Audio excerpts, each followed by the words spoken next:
Good morning students. Our next topic is water resources. पिछले topic में हमने forest resources के बारे में पढ़ा था। अब हमारा सेकंड है वाटर रिसोर्सेज। यहाँ से बेटा पूरा एक क्वेश्चन बन जाता है कि वाटर रिसोर्सेज क्या है, इसके कॉजेज़ बताओ। वाटर रिसोर्स का ओवर यूज़ होने का या ओवर एक्सप्लॉयटेशन हो रहा है तो इसके कॉजेज़ बताओ, और ओवर एक्सप्लॉयटेशन होने की वजह से इसका क्या इफ़ेक्ट पड़ा ये बताओ। तो ये पूरा आपका एक क्वेश्चन बन जाता है, ठीक है। तो सबसे पहले हम स्टार्ट करेंगे वाटर रिसोर्सेज। थोड़ा इंट्रोडक्शन हमें पता होना चाहिए वाटर के बारे में। जैसे वाटर क्या है, ये एक लिक्विड सब्सटेंस है। Water is available in the form of liquid, water vapour, heat and ice. इसको हमने देखा है कि वाटर को हमने लिक्विड फॉर्म में भी देखा है, ठीक है। वाटर वेपर आपने देखा होगा, जब हम पानी को हीट करते हैं, गर्म करते हैं तो भाप बन के ऊपर जब जाता है तो इस फॉर्म में। दूसरा आइस के फॉर्म में। Only 2.6% of whole water available on the earth.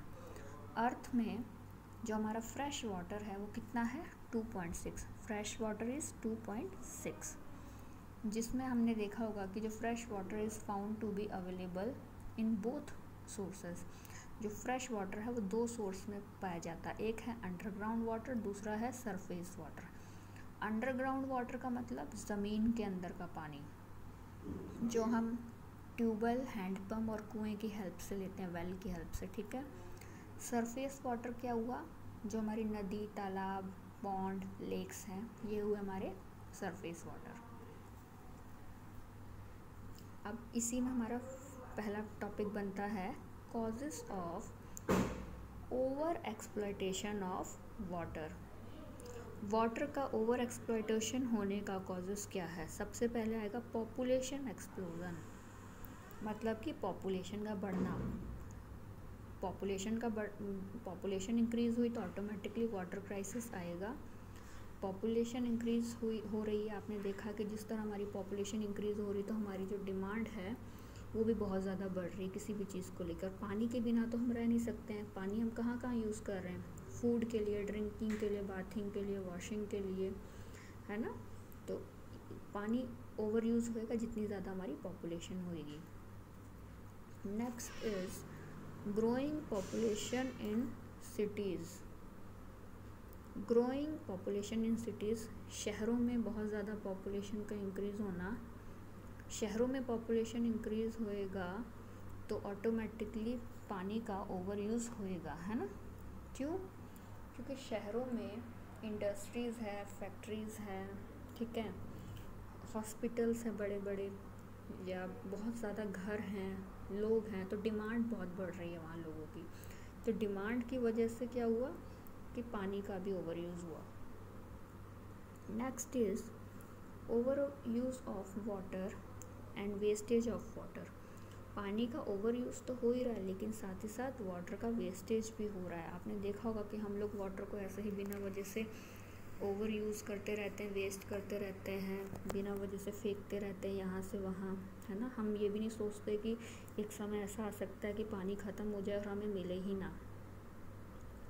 In industrial activity 25% of fresh water is being utilize. Industries में 25% तो फ्रेश वाटर ही यूज़ होता है, और अभी कहा जा रहा है कि 2025 या 30 तक तो ये डबल हो जाएगा, 25 का 50 हो जाएगा, ठीक है। सेम ऐसे ही 70% of total water consumption is used in agriculture.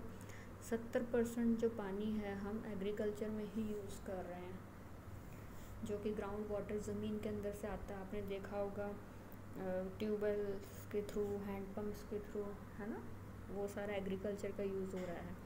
तो ये सारा आप कॉजेज़ बताएंगे पानी का ओवर एक्सप्लॉयटेशन होने का। उसके बाद हमारा नेक्स्ट है effect of over exploitation of water. जब पानी को हमने ज़्यादा यूज़ कर लिया, ओवर यूज़ कर लिया, उसके बाद उसके कुछ इफ़ेक्ट्स भी होंगे, तो उसका इफ़ेक्ट हमने अब बताना है। सबसे पहले largest surface water reserve of world have been receding. मतलब वही कि जो सरफेस वाटर है वो हमारा ख़त्म हो जाएगा। सरफेस के अंडरग्राउंड वाटर तो वैसे ही हमारा ख़त्म हो रहा है। आपने सुना होगा कि ज़मीन के नीचे का पानी ख़त्म हो रहा है, और अंडरग्राउंड वाटर तो हम एग्रीकल्चर में सबसे ज़्यादा यूज़ कर रहे हैं, ठीक है। रिवर्स ऑफ इंडिया, इंडिया के जो रिवर हैं, नदी हैं, वो सारे ख़त्म हो रहे हैं, सूख रहे हैं, ठीक है। लार्ज अमाउंट में जो ड्रिंकिंग वाटर है वो ख़त्म हो रहा है, या ड्रिंकिंग वाटर जो वो पॉल्यूटेड है, गंदा है। आपने देखा होगा इसीलिए घरों में आरओ वगैरह लगा रहे हैं, क्यों? क्योंकि हमें पता है कि पानी पॉल्यूटेड है, और पॉल्यूटेड होने का भी मेन रीज़न क्या है? हम ही है, ह्यूमन बीइंग ही है। ह्यूमन बीइंग ही वाटर को पॉल्यूटेड कर रहा है। पानी में कूड़ा कचरा हम लोग डाल रहे हैं, नदियों में फेंक रहे हैं, है ना। Next is many cities in Rajasthan, Jodhpur जो है वहाँ पर क्या है, पानी ख़त्म हो गया है। The water has receded beyond human, मतलब वहाँ तक ह्यूमन बीइंग पहुँच ही नहीं पा रहे हैं। लोगों को दूर दूर तक जाना पड़ता पानी लेने के लिए, ठीक है। तमिलनाडु, गुजरात, चेन्नई जैसे एरिया में क्या हो रहा है कि ड्रिंकिंग वाटर जो है वो मिल ही नहीं रहा है, उसकी क्राइसिस शुरू हो गई है। लास्ट ईयर आपने चेन्नई वाटर क्राइसिस का इशू सुना भी होगा, न्यूज़ में कितना ज़्यादा आ रहा था कि लोगों को पीने के लिए पानी भी नहीं मिल रहा है, लोगों के घरों में पानी आना बंद हो गया था, ठीक है। In Punjab Haryana underground water level decreasing, और पंजाब और हरियाणा एरियाज़ में क्या हुआ कि जो ज़मीन के नीचे का पानी अंडरग्राउंड वाटर है वो भी ख़त्म हो गया, और हो गया। अब आपने देखा होगा अलग अलग जगह हैंडपम्प या ट्यूबवेल लगाने की कोशिश करते हैं, बोर करने की कोशिश करते हैं, कहीं और से पानी आ जाए। तो ये सारे इसके इफ़ेक्ट है जो अभी हम देख रहे हैं। और आपने भी देखा होगा पानी को बचाने के लिए अलग अलग अभियान चलाए जा रहे हैं, लोगों को अवेयर करने के लिए कि हमें पानी को बचाना है। और पानी बचाना ज़रूरी इसलिए है क्योंकि पानी के बिना हम सर्वाइव नहीं कर सकते, ठीक है। तो ये था हमारा वाटर रिसोर्सेज से रिलेटेड, जो मैंने आपको सारे पॉइंट्स बताए कि वाटर रिसोर्सेज क्या है।